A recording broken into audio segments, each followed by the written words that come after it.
end do I like? Massive night in the SEC. Heather Dinich and Paul Finebaum here to bring the knowledge. Paul, after that dub, where do you have Bama in the SEC hierarchy? They are number one, and I don't think, well, there's a couple of teams close, but to me, they have separated themselves on a day when there was so much confusion and conflict going on in the SEC. And a couple of plays like we have been watching, Tennessee in many different situations about to take the game back or at least get back into the game, safeties, all kinds of just crazy plays. And right here is where the game ended and really where Tennessee's season may have ended. Oh. Don't quote me on this, guys, but I agree with Paul, and I think the selection committee would too.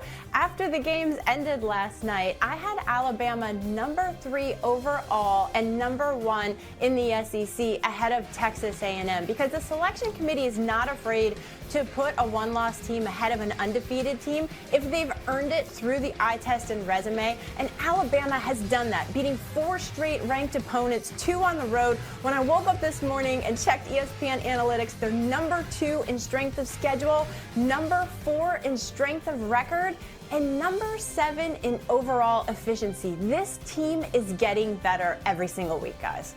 Heather, let's stay right there with teams who are winning against ranked teams. Notre Dame gets their first win against a ranked team last night. Not all good news, though, in South Bend. Why? Well, because they're in that really dangerous number 12 spot. That's where I put them last night. I think the committee would be really impressed with how they have played, particularly on defense in the past couple weeks. But remember, the 5 highest ranked conference champions are guaranteed spots in this field. And if the committee's 5th best champion is outside of their top 12, they're going to bump out that number 12 team. This week it would be South Florida, which continues to win. South Florida is undefeated in the American Conference, and they would get that 12th spot at the expense of Notre Dame. However, this is a good win, okay? Notre Dame fans should take a deep breath and be happy with where they are because they're playing much better football and they've got the selection committee's attention for sure.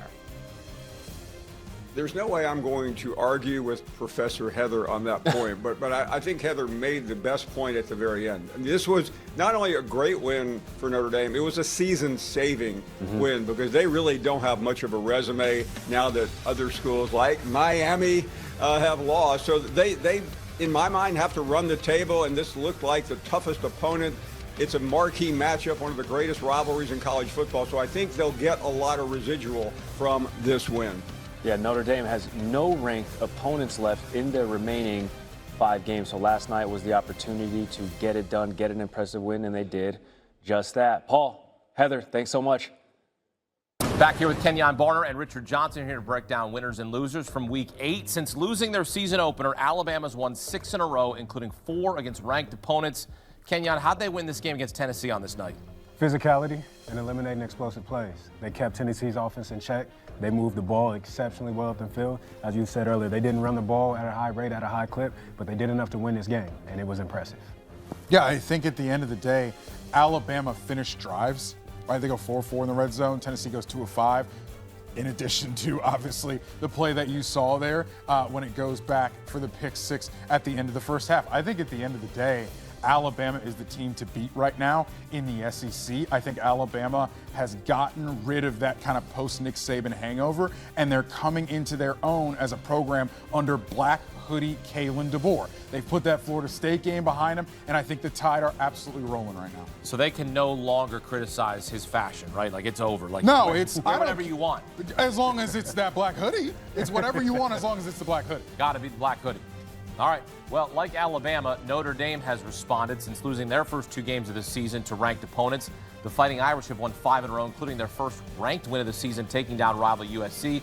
Kenyon, we saw running back Jeremiah Love. He had himself a day. I mean, this game... Not that I count or remember, but... You need to hold on to that. You need to hold on to that? That's special. Yes, it is. Yeah, and what he did today was very special. Probably one of his, not probably, his best day as a Notre Dame football player. And Kenyon, it's not just Jeremiah Love, it's also Jadarian Price. You saw him return that kickback in the clip, something that you also know a little bit about. Kept you in the league for 10 years. Tell him about it. Hey. Yeah, Won a Super Bowl. Absolutely. Like Notre Dame right now, they're different than they were last year. I still don't think this defense is clicking on all cylinders. Kind of got bailed out with a couple turnovers here. It was bad weather tonight as well. They're just not the team that they were last year, dominant on defense. But they've sort of flipped the identity because they're getting what they need, especially from C.J. Carr at the controls at quarterback. Notre Dame has changed their identity a little bit, and it's still winning football. But I do think, and we were talking about this, they do have to win out if they're going to make the playoff. They got to win out. Absolutely, now. Yeah. They did give up 400 yards to USC, but Price and Love, that duo, 13th game when they both score a touchdown, most by a duo in Notre Dame history. It's always nice to have that two-headed monster. Vanderbilt becoming a monster, also responding in Week 8, coming off a loss to Alabama 2 weeks ago. The Commodores snap a 10-game losing streak to LSU, improving to 6 of it right back to them. This Vanderbilt program is for real. And Diego Pavia, how many times can you remember a player like Diego Pavia coming in and changing the fortunes and the face of an entire college football program like Diego Pavia has done over the last couple of years? There just is nothing like it. I want to stay right there. Pavia is a true competitor. He is a winner, and he's a guy that his teammates will run through a brick wall for him. When you have a guy like that at quarterback, we just seen a clip of him trying to jump over guys to get the first down. That excites everybody. It lights a fire up under everybody on that roster. And when you see that day in and day out, and I'm sure he's the same in practice, you can't help but go and give your best effort. So shout out to Pavia for going out, really, like you said, changing the way this team plays and the way everybody looks at this team. They got playmakers, too. Yes, they do. They got playmakers around him at the skill positions. They're too deep at tight ends, not just Eli Stowers. And up front, they are physical, man. They are mean. It is a triumph of scouting on both of those lines of scrimmage. Our guy Barton Simmons, CBS Zone, formerly Barton Simmons, the general manager there, they have done tremendous talent evaluation. Being able to get guys in and develop them into that program. Diego Pavia, 7th best odds to win the Heisman. You feel like that's about right, or should be higher? Take that up. Oh, so maybe you need to get your ticket now then. Yeah, because you're going to get some nice value at plus 2,000 for Mr. Diego Pavia. Listen, I'm not too sure that there's anyone more important to their team than he is in college football right now. Yeah, you're absolutely right. You agree with that sentiment? Yeah, just because they really play like him. Yeah. They embody his energy and his swagger. And, you know, they talked about him like not sliding at all on the broadcast, right? He's taking a hit, he's dishing things out on his own end. You know, sometimes he's just running back there and doing something. It's kind of like a no, yes for Pavia. And then other times, like, he goes and like tries to hurdle a defender when he should just go out of bounds. Like, there's just things that he does that, as you're saying, Kenyon, just gets that team to play behind him. He has the mentality of a linebacker. Yeah. When I watch him play, he looks like he's supposed to be on the defensive side of the ball with his aggression and the tenacity that he plays with, except he's at the quarterback spot. You don't really see that too often. You know, I like to call people a grinder or a clocker, right? And I'm not just going around calling people grinders all the time, but Diego Pavia is a grinder. A clocker is just somebody who clocks in, clocks out, just kind of existing, right? They're just there. They're maybe on the team. They're on your workforce. They're not really putting it in. Or you got grinders. You got men and women who are in the trenches. They're trying to change things, right? They're trying to change the narrative, trying to change the culture. This kid has come in and done exactly that, Richard, and that's what's impressive about him. Yeah, I mean, he puts shift in every single Saturday. I mean, and he's not. They're not scared of anybody. It's not like Vanderbilt was favored in this game. Yep. Right? Let's not get it twisted about the Commodores. They're not scared of anybody. You know, Diego Pavia has talked about winning a national championship at Vanderbilt. I don't think Diego Pavia cares that you think it's crazy or that I think it's crazy. At the end of the day, the guys in that building, they're gunning for a national championship. And with the record that they've had right now, and after a win today, who's to tell them no? Who are you to tell them no? Exactly. Building to this moment, Vandy's 6-1 start, their best 7-game start since 1950. Wow. All right, as for the teams who disappointed on Saturday, Texas Tech losing their first game of the season on the road against the reigning Big 12 champion Arizona State Sun Devils. Red Raiders didn't have their starting quarterback, Baron Morton, out with a leg injury, but Will Hammond did fill in nicely, did have a nice game. ASU, though, made more plays down the stretch. Kenyon, what went wrong for the Red Raiders in this one? Well, I think it's exactly what you just said.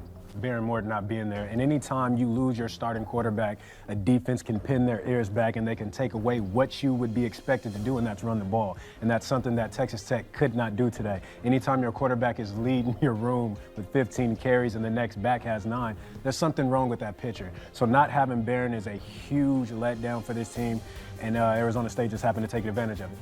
Yeah, Will Hammond has 15 rushes in this game, and the other running backs had 12 rushes combined. I mean, for a team that ran all over the place last week, can't be that for Texas Tech. But I do think this is a lot of credit to Arizona State, too. Arizona State blown out last week. No Sam Levitt. He's obviously not 100% in this game. He's nursing a little bit of an injury, an undisclosed injury, but he's nursing an injury in this game. And they come out and they take Texas Tech's best shot. Texas Tech rips off 15 points there towards the end, and you think, okay, well, all right, Texas Tech is going to struggle, but they're going to survive. And then Arizona State comes right back to win the game at home, rush the field, great atmosphere. What Kenny Dillingham has built in Tempe is very sustainable right now. I know they've had some setbacks this year, but they lost to a good Mississippi State team. And then last week was just a little bit different without their quarterback, but it's certainly built to last right now in Tempe. Texas Tech, one of 5 undefeated teams that lost this week. The first one was on Friday night, second-ranked Miami, losing at home against Louisville. Let's end with a winner. His name is Monty Quinn. This kid had himself a day. He's a running back at Division III Curry College in Milton, Massachusetts. He set the NCAA rushing record, carried the ball 20 times, 522 yards, 7 touchdowns in a 71-27 win against Nichols College. He ended the day as D3's leading rusher. He now has 1,000